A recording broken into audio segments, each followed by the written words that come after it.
182 days. I remember when I was a kid, an entire school year was 182 days. But now, that's how many days it's been since I've been here at AFTERBUZZ TV talking about Mets baseball. And if school years felt like an eternity back then, this was an interminable infinity worth of eternities. But that all ends today. Play ball, step right up and meet the Mets. Mets Wrap 360 starts now! You're tuning into the destination for TV superfan discussion, AFTERBUZZ TV. And now, let the buzz begin! Oh, nothing sounds better than that on a Sunday afternoon / evening, wherever you may be. Welcome to Mets Wrap 360. Welcome back to Mets Wrap 360. As I said, 182 days since our last episode. Even if they'd gone deeper in the playoffs, it still would have been a long time. But this is what we've been waiting for. I'm Christian Bladt on Twitter and Instagram, at ChristianDMZ, joined by the lovely Melissa Weinstein, at Melissa Wine, MELISWEIN, which was confusing to say while they spell out METS in the song. Oh, so there were a lot of letters there. Our friend Andrea Fasano, a.k.a. Andy Fasano, is kind of on assignment. She'll be able to contribute to the show throughout the season, but we're going to figure it out. She's very busy. She's going to be spending a lot of time back in the East Coast, so maybe we'll get some live reports from Flushing during the season, but that's down the line. Here we are now at the start of the season, and how fitting that we start this season on a Sunday night while the Mets are playing, which had happened many times last year. And what also happened many times last year, we go into that game where winning that game would bring us right up to 500. So if we win today, then we don't have a losing record. But as we start the show, we do have a losing record. That kind of sounds a lot like most of 2016, but we have much higher expectations. Wouldn't you agree, Melissa? Sure. You don't have higher expectations than last year. I do, but I feel like we've jinxed ourselves because they keep saying Mets have never made the playoffs 3 years in a row. This could be their third year in a row. Stop jinxing it. That's true. Just saying it makes me worry that it's not going to happen. That's a great point, but that's what we have to do, is we have to say jinx-worthy things. We ran into our friend Zach Wilson, who used to do a lot of engineering for us. At that Zach Wilson, yeah, I'll give him a Twitter plug. Of course. And he was wondering he hadn't been able to keep up with the Mets, and I said that they made it all the way to the wild card game last year, and I feel like they're better than that, maybe only a little bit better than that, but we'll see. And you know what it all comes down to?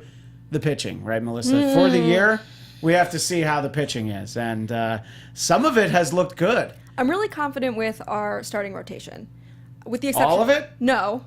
But in general, I think going into the season, and thinking about past seasons, it's been rare that I've just thought, wow, we have a solid rotation where there's not one single person, in theory, who is less than, perfect. So I was really confident going into this season. Obviously, having Zach Wheeler back is a huge deal.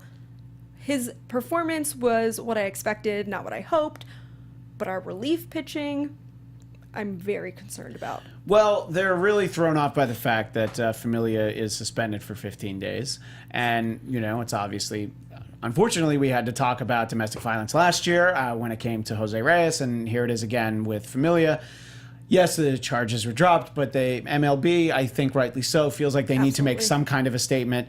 And, obviously it's serious, it's important, but when you look at it from a baseball standpoint, at least the Mets don't play the Nationals until the 16th game of the year. Of course. So, you got to kind of look at it realistically in that respect. So, but by having Familia out of the bullpen, then everybody's kind of moved up a little bit. Addison Reed, I feel like, is able to close, but I don't know about other guys being in high pressure, like Fernando Salas in a high pressure 8th inning. No, I definitely think that in terms of relief pitching for later innings, Addison Reed and Jerry Blevins are our go-to guys. They've both proven over the last season that, they can handle the pressure.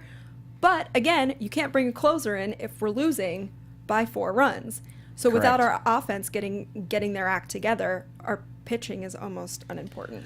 Right, and it's been cold, so there's a little bit of an excuse, sure, but at least they're going to be in Philly the next 3 days, and not only do the Phillies hit well there, but the Mets always hit well there. So well, let's hope they got their runs scoring out of their system in DC and they're done for the next couple games. Right, yeah, definitely. And that's one of the things that I wanted to talk about as I looked at the schedule. Where are the day games? There aren't. There was a day game on opening day, and now the next day game will be a week from today. And I think that's only because it's Easter Sunday.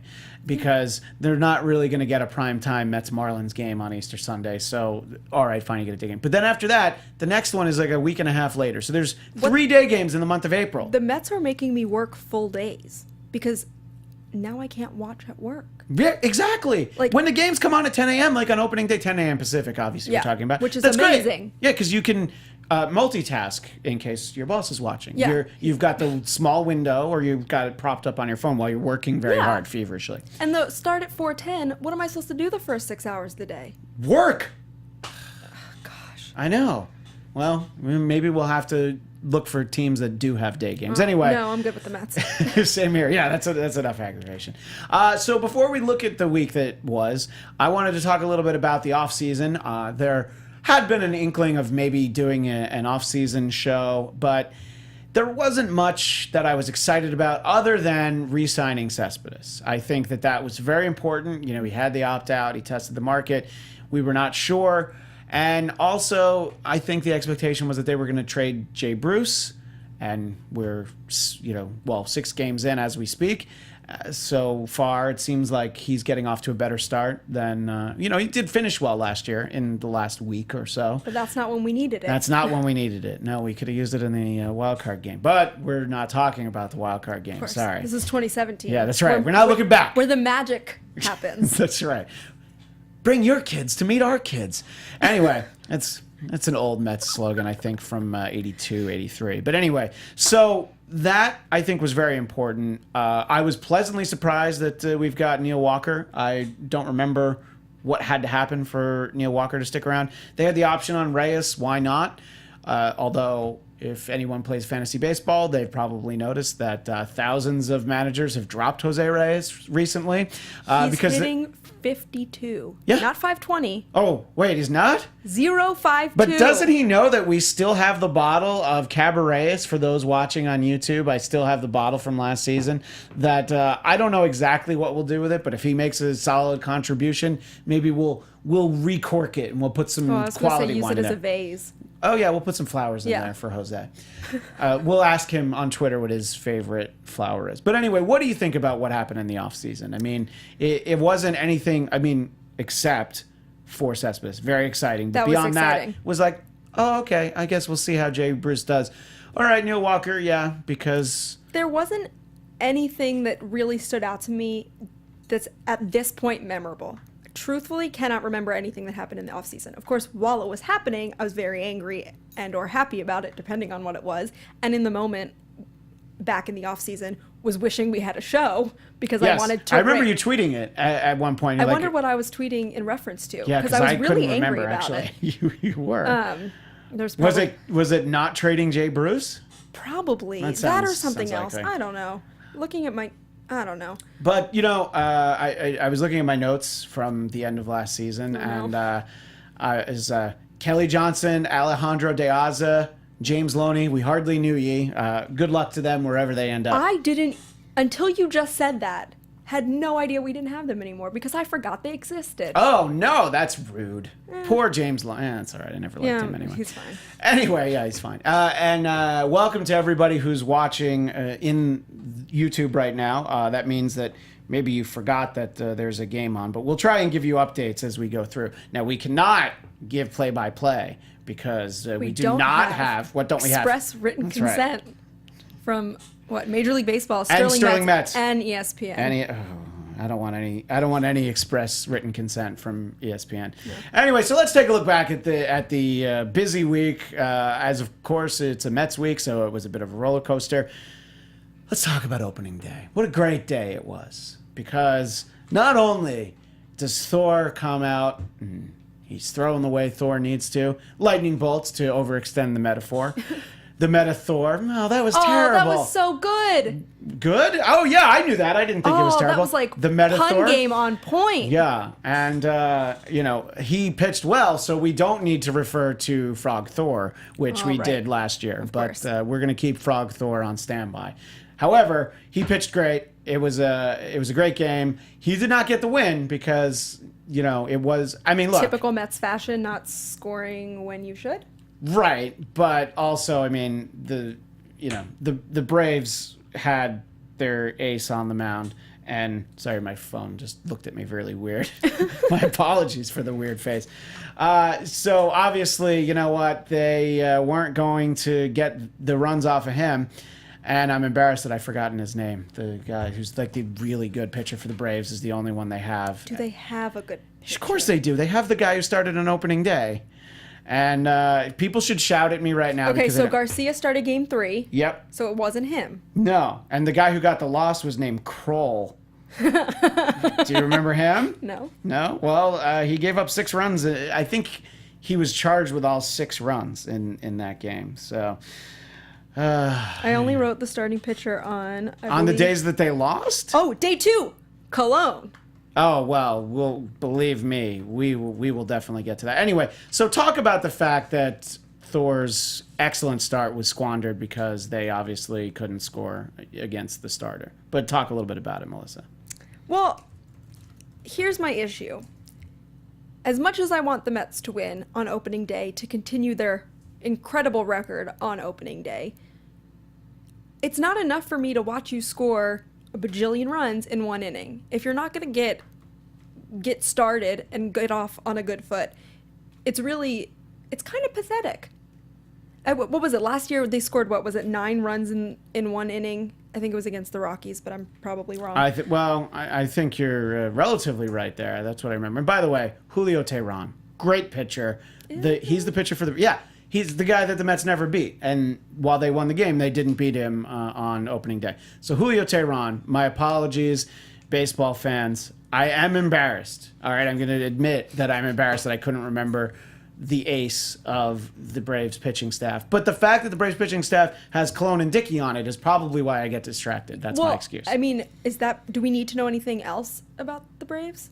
I mean, like, Chipper Jones isn't there. Yeah, but... he might as well be and wearing a jersey that says Freddie Freeman because Can we talk about Freddie Freeman and like how he claps? Yeah, because we might as well not talk about how he kills the Mets every time that he plays. Yeah, what was it? I think was it Syndergaard who said, "I know how to get him out, I just can't," or something. Somebody, or maybe it was Harvey. Well, I don't know. I Somebody feel like said Syndergaard something. probably could get him out. I feel like Harvey couldn't, so that It sounds was about probably right. Harvey. Yeah. But his clapping is very unique, and there was a Like whole... when he gets a hit, it's like yeah. Did you see him in the dugout clapping like this? So that reminds me of Nicole Kidman? No, it reminds me of the Nutty Professor when the Clumps are at dinner and his mom's like Hercules, Hercules. Yeah, that's right. So that's I just did a Clump impression. Very Freddie Freeman, and there was a whole article on MLB's Cut 4, which is obviously the most reputable news source when it comes to baseball. Other than Mets Wrap 360, Of course. where the host doesn't know Julio Teheran's name. It's okay. Yes. It's week 1. We'll get better. But they were comparing... Very rusty. This is like spring training, all right? See, that's why we should do off-season shows. We'll just never lose it. That's true. They were comparing Freddie Freeman's clapping in the dugout to Nicole Kidman at the Oscars. I don't know if you remember, because she was like this, and people were wondering if she knew how to clap, and now we're wondering that about Freddie Freeman, which is... I'm going to say no. He doesn't know. He probably doesn't. Anyway, sorry. So I completely derailed us because I couldn't remember Julio Teheran's That's okay. name. I don't remember what we were talking about. But anyway, we're talking about how they just couldn't score runs against him. And look, he's a great pitcher, even though I can't remember his name. So let's just bump it down He's to pretty good. Let's say good pitcher. Because if he was a great pitcher, I'd remember his name. If he was Clayton Kershaw, I'd remember his name.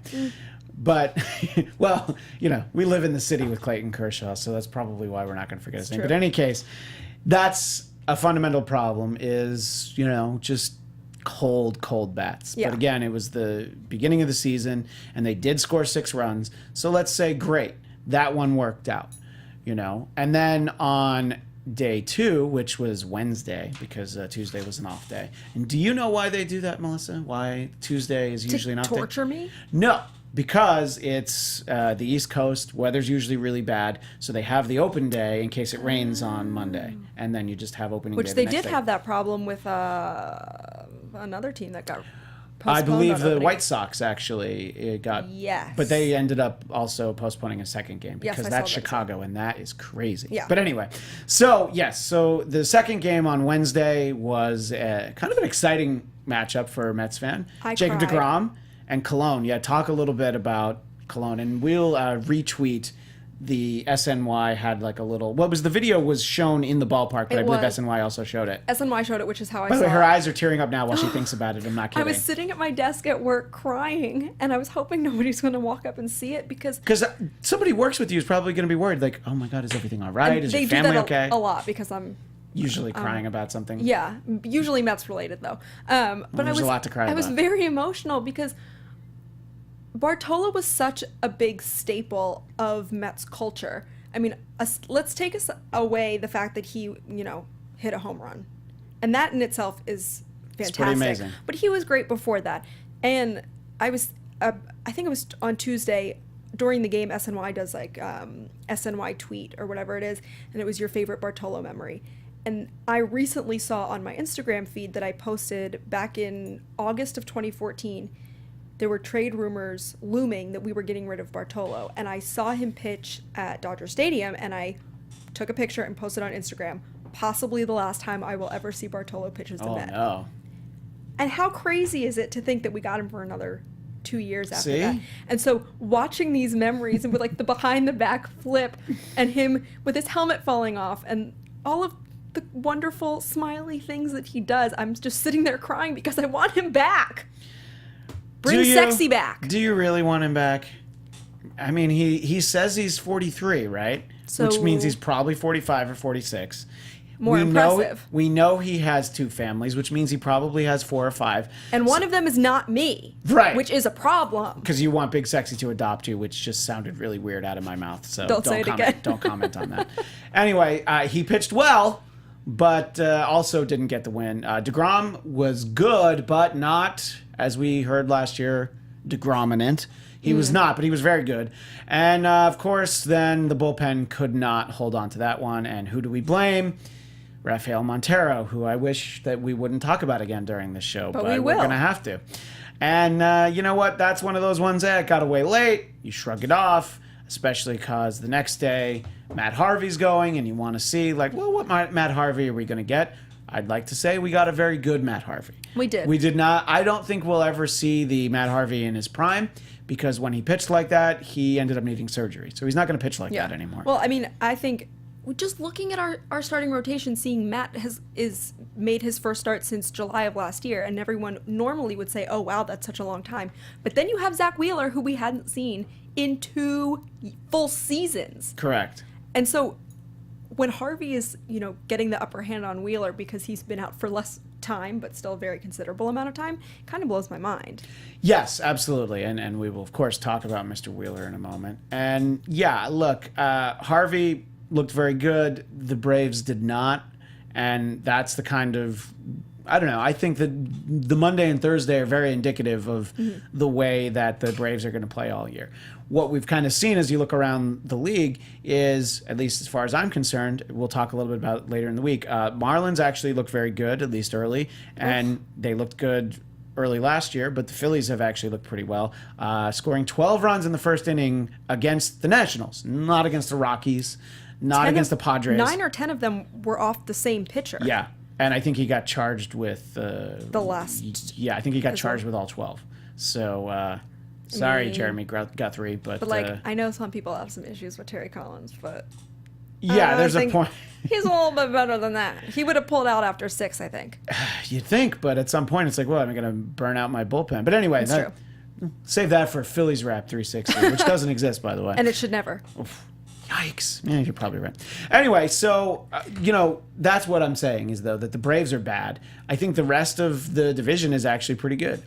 I wouldn't be surprised if all of those teams, except the Braves, are in it until pretty late in the season. It would be exciting to see the Marlins and Phillies as contenders again. Right, but then really fade after of Labor course. Day. Like, the Mets still have to win. Yeah. But it would be fun to have a serious competition and not be the Mets versus Daniel Murphy. Yeah, forever. which as soon as the Nats are on the schedule, which won't be for a couple weeks, we're going to talk more about Daniel Murphy. Feel anxiety just thinking about it. So don't think about it. Just watching SportsCenter and seeing the highlights and Bryce Harper, terrible human being. Anyway, so we're doing the show live right now. It's 5:33 p.m. Pacific time, 8:33 Eastern, and I mentioned that because the Mets are playing the Marlins right now. Are we winning? It is the bottom of the first. Bases are loaded. 1 out. Mets up 2-0. So, you know who's pitching for the Marlins? Edinson Volquez. So there might be. He used to pitch for the Reds? He used to pitch for everyone. Oh, okay.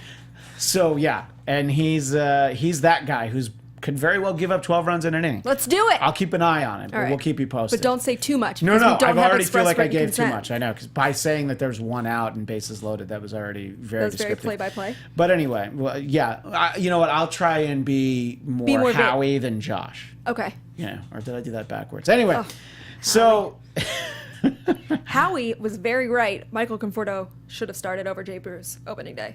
sure, but Jay Bruce has looked good so far. Yes, but not on opening day. Not on opening day. Well, you know what? He's still a kid, Conforto. So Oh, yeah. Jay Bruce, it might set him back if it's like, hey, I know how long you've been in the league, but you're not getting an opening That's day fair. start. So I think Conforto, it'll help. Maybe it'll motivate him, make him a little hungry. Bruce probably would have been kind of mopey. So It's just a general state for him. he can't help it.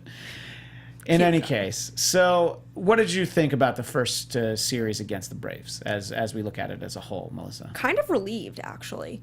Going up against the Braves in general, I always feel fairly nervous, especially going up against Cologne. I was even more nervous about. But actually, no. I was nervous about Cologne. I was terrified about Kemp, and that turns out to be a very realistic fear. What was this? 2 home runs in Game 3. Yes. And that was just up till the 7th inning. I don't know what happened after that because You had to go home from work? Yeah. And I missed a considerable amount because I wasn't allowed to use any more data on my phone because I broke my family's plan. So We're learning a lot about you right I now. couldn't listen on the way home from work, which was pretty upsetting.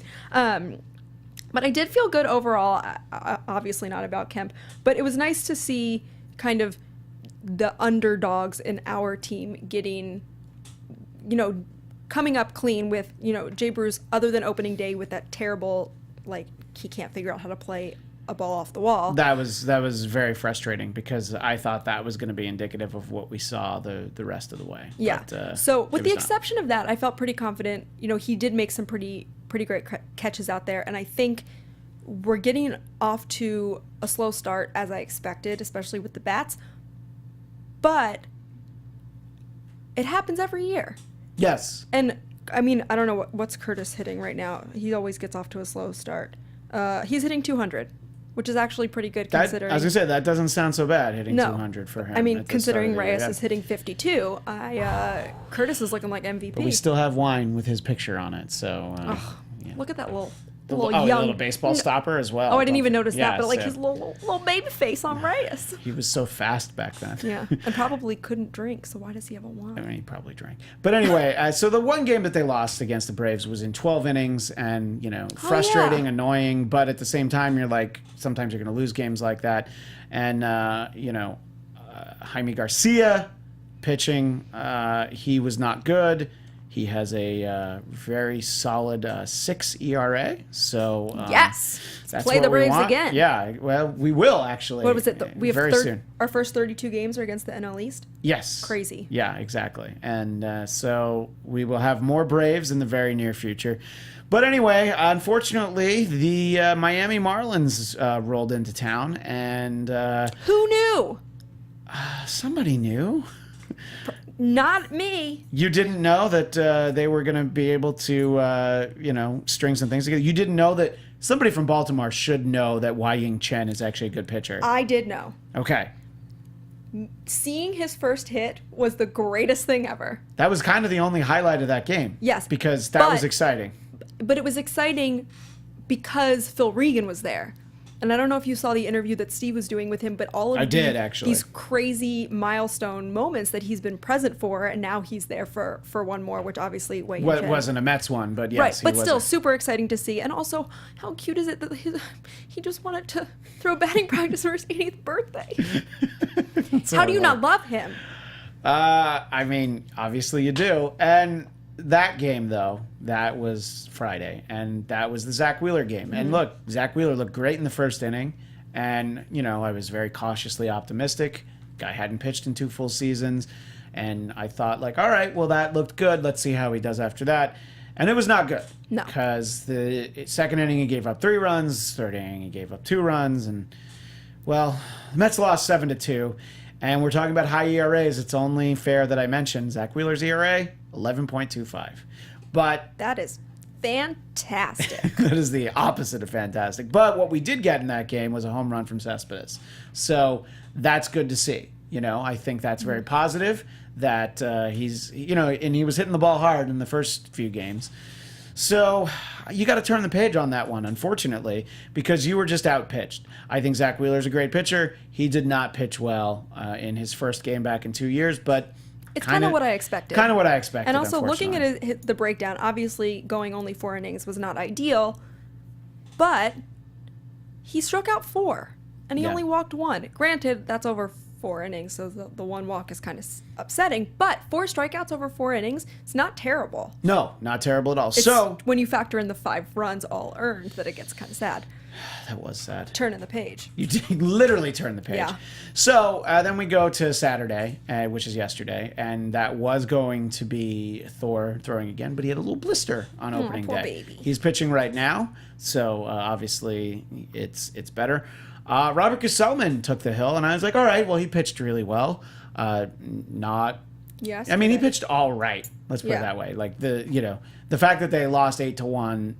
I think the score. Gesellman gave up the 3 runs in like 5 innings or whatever it is. Wasn't terrible. It was Which actually in this day and age, I think 3 runs in 6 innings they consider a quality start, which is not a quality start, but they say that's a quality start. But again, our pitching can give up runs. It's our offense that has to come through. Yeah. You can't expect your pitchers to throw perfect games all the time because as Mets fans know, we will never have a perfect game because we haven't yet.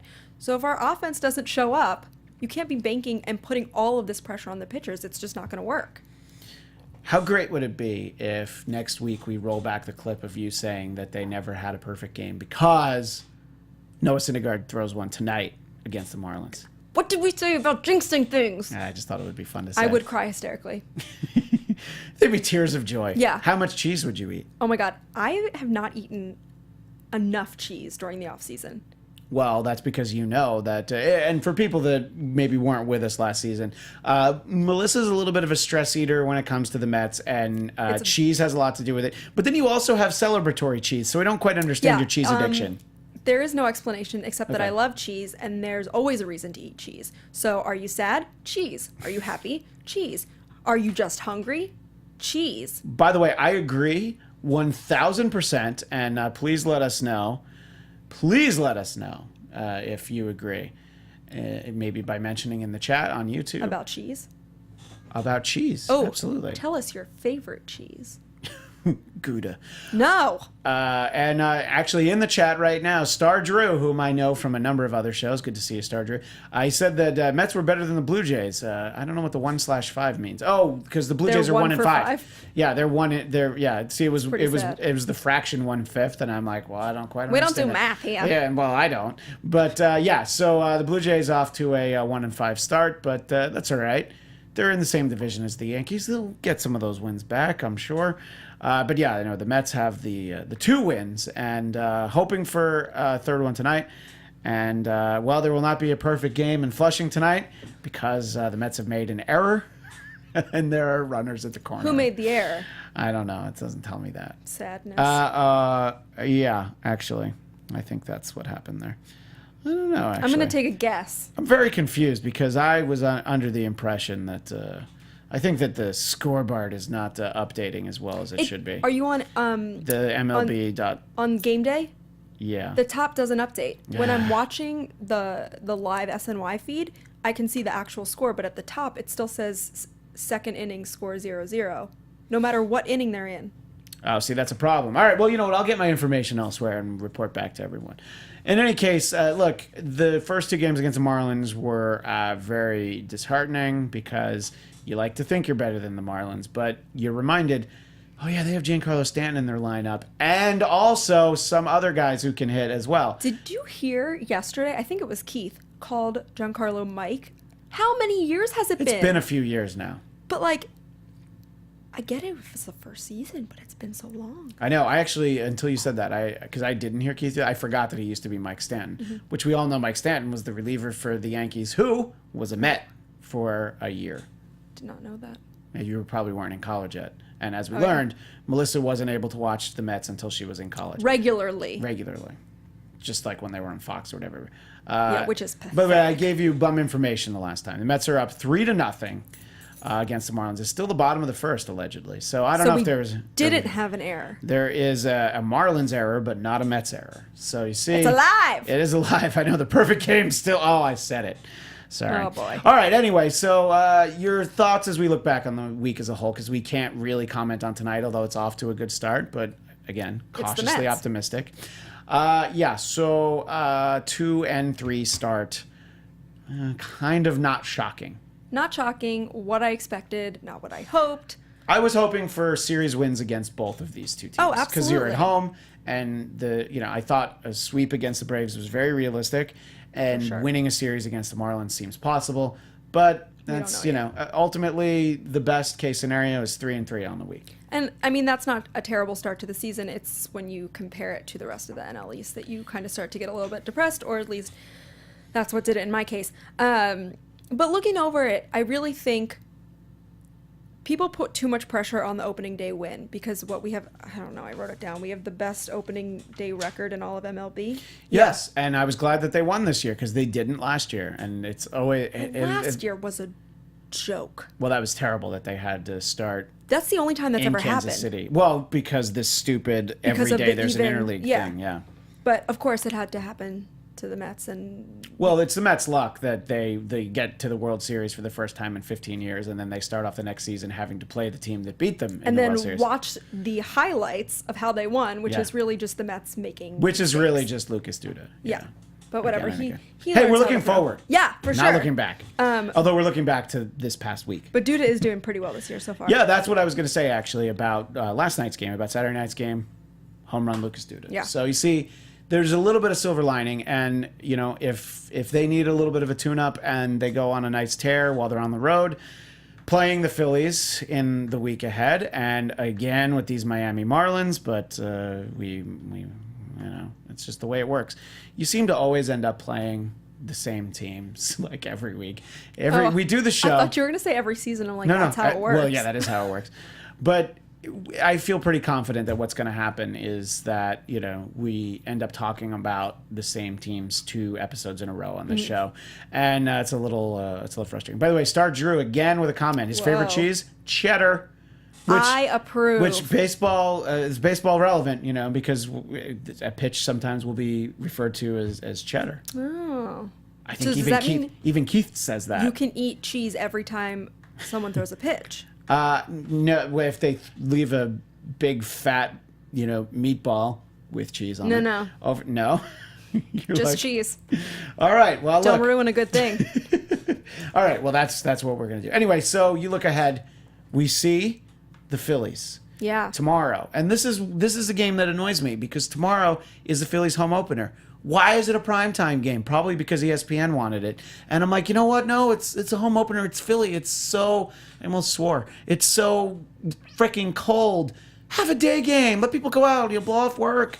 But no, that's not what's happening. So we're going to have Jacob deGrom and Jared Eichhoff, who, pitches reasonably well against the Mets sometimes too. I mean, He only gave up 2 runs in his first start against the Reds, and yes, I am reading that. I don't want you to think I knew that. Oh, but it's disappointing. I know, sorry. But all he did is he gave a home run to Joey Votto. You know what? That's what happens. So anyway, Jacob deGrom and Jared Eichhoff, then Matt Harvey and Clay Buchholz, who Red Sox fans, you remember Clay Buchholz. Ugh. So yeah, he gave 4 runs and 8 hits, 2 walks in 5 innings. So let's hope for more of that. More of that. And then Wednesday, we're going to get a little bit more Zach Wheeler. And? Vince Velasquez. Don't know who that is, so go Zach. Yeah. He struck out 10, but he only lasted 4 innings because he threw 94 pitches. So let's get him out of the game in the 4th and take our chances against the bullpen. 4th. Second would be fine too. And, I can comment a little bit on the Phillies bullpen because I thought it would be okay in my fantasy league to draft their closer, John Margomez, who, he'll get saves, but he'll have like a 4.5 ERA. So, Good luck. Yeah, thanks. And then On Thursday, we will be in Miami against the Miami Marlins, because that's why you're in God, we Miami. haven't seen them in so long. I know. And it'll be a rematch. Robert Gesellman and Wei-Yin Chen. So maybe he'll get his second hit, and you can be less excited now. Yeah. Because now he doesn't It's ever need over. to get another hit. Yeah. So, I don't know. I mean, I feel like these are decent pitching matchups, but the question mark is going to be, how does Zach Wheeler pitch? Because if Zach Wheeler pitches the way that he did on 2014. Friday, if he pitches the way he did in 2014, it's going to be a great game. If he pitches the way he did the other night, it doesn't matter how Vince Velasquez pitches. True. So, just something to think about. Matt Harvey, I hope we see more of the same. And, of course, DeGrom tomorrow night. Looking forward to that. I don't know. I feel like of those games, the Mets are in pretty good shape. You got to figure that we'll get Syndergaard again on Friday, which would then probably put, DeGrom Saturday and then Harvey Sunday. So we have all the aces going, and Zach Wheeler. When is Lugo projected to return? It's a good question. I haven't heard. If any Mets fans want to let us know, please comment in the chat, or you can tweet us at ABTV Mets, which, by the way, please follow us. If you like this show, and even if you don't use Twitter that much, follow us at ABTV Mets. I only use Twitter during baseball season. That's true. I never hear from you. I have to text you. But honestly, I don't have that much to talk to you about if it's not Mets related. It's true. You know? My life is pretty boring when it's not Mets. But when it's Mets season, you're very excited. Cheese. Yeah, Mets and cheese. Yeah, the best. So, I don't know. We always like to make predictions on the show because that's what we do. So, they're going to play 7 games between now and the next show. 5-2. 5-2. I think that's. I'm gonna. You know what? I'm gonna second that. Let's not disagree. Let's be a united Also, front. Yes. 7-0. Well, you know what? We'll take that. Okay. But I think that 5-2 is the best week we had in all the Last history year. of Mets Wrap 360. For sure. So that's all. Let's not try and outdo ourselves in the second week of season 2. In any case, as we talk about the week on the whole, we should do what we always did last season, our player of the week. And Melissa, you were tallying up the numbers and you were scurrying and you just weren't sure. Do you have someone that you would like to call the player of the week? I'll remind you that once last season I named Mr. Met player of the week because it was that bad of a week. But this wasn't a bad week. It was just a frustrating, disappointing week. I don't know. Like the pitcher mound in general? The mound? Oh, yeah, because it's very well groomed. It's just there. It's the right height. You don't have to worry about it. I think I'm going to go with Jay Bruce. Because it's never going to happen again. Might as well take advantage of it right. now. Well, I definitely agree with that. I think that it is very important that he get off to a good start. I think for his peace of mind, I don't know anything about him. You just feel like in general athletes can get in their own heads. So if he has a good start, I think he at least is positioned to have a good season, which is going to be great for the Mets. Because you can deal with some, suspect defense, like with Cespedes, unfortunately. And the idea that our corner outfielders are both people that you have to hold your breath every time a ball comes their way. Not great. And you have like a 50-year-old center fielder. Just kidding, Curtis. But, you are a little How old to old be. is he? I think he's 30. He's a little bit younger than me. So I think he's 37? He looks significantly younger than Jay Bruce. Oh, I Just turned 30 on Right, opening I day. know. Yeah, they said Jay Bruce was celebrating his 30th birthday. I was I'm like, when? 10 years ago? Exactly. But apparently not. So, in any case, I agree with you on Jay Bruce. I feel good about that. Someone that I think looked great in the first week was Asdrubal Cabrera. Oh, for sure. He looked great, and he was someone that I was not easy on during the first season of this show, last season. So I think he looked good, but it's hard not to give it to Thor, to give it to Noah Syndergaard. He didn't get a win, but he just looked dominant, and I think that's how the Mets had to look out of the gate. A 6-0 win is what you needed to start your season. Sure. And, not to crap the bed, to use slightly cleaner language, the next night, but that's all right, and not against the Marlins. But anyway, so it's a little bit of a hedging my bets, but I feel like Syndergaard looked great. He did. But Asdrubal And he Cabrera, got a hit. He did get a hit. I know. So I mean, it didn't do anything. But no. So take that, Wei-Yin Chen. He's got one too. Anyway, so do you want to make any kind of expectations for the season? We sort of pussyfooted around it a little bit.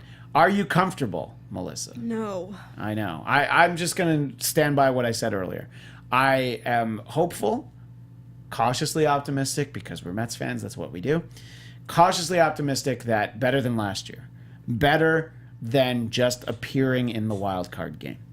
Maybe you actually, don't have to be in the wild card game. That would be great. Because the wild card game was always so much fun for me until last year. Because the Mets weren't ever in it. I live for game 7s, game 5s, whatever. I live for the elimination game. Right. But I always used to say that before the Mets even got into those rounds. Yes. And now that they're there, I hate it. Yes, I'm not I mean, crazy. I was with you at what? Game 5 in 2015, Melissa and I were at Dodger Stadium when the Mets did indeed beat the Los Angeles Dodgers to advance and It's terrifying. massacre the Cubs. So that was a great moment, but I was very stressful and I almost didn't go, but we kind of talked each other into it. Yeah. Because And it's a new level of stress because there's already an element of stress being an away fan at a Dodgers game. Yes. And just being in an elimination game scenario made it 10 times worse. Right. Anyway, let us know what your expectations are for 2017. And again, our Twitter is at ABTVMets.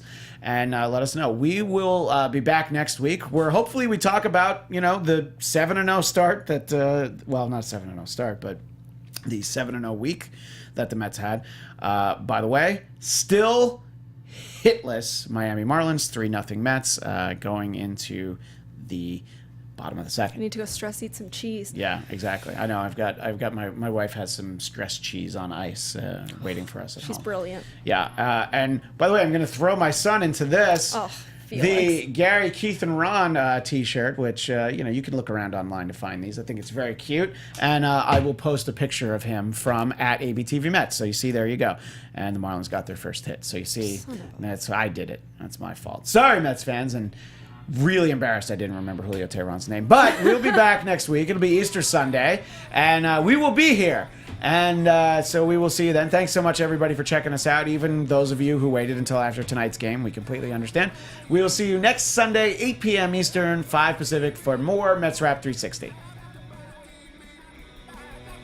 From executive producers Maria Menounos, Kevin Undergaro, Phil Svitek, and the entire AfterBuzz TV staff, we would like to thank you for listening to the AfterBuzz TV network. To watch or listen to other after shows and post comments or questions, be sure to visit AfterBuzzTV.com. I'm Sir Richard Wentworth, and this has been a presentation of AfterBuzz TV. Buzz you later. The views expressed herein are those of the hosts only and do not necessarily reflect the views of AfterBuzz TV or its owners or principals.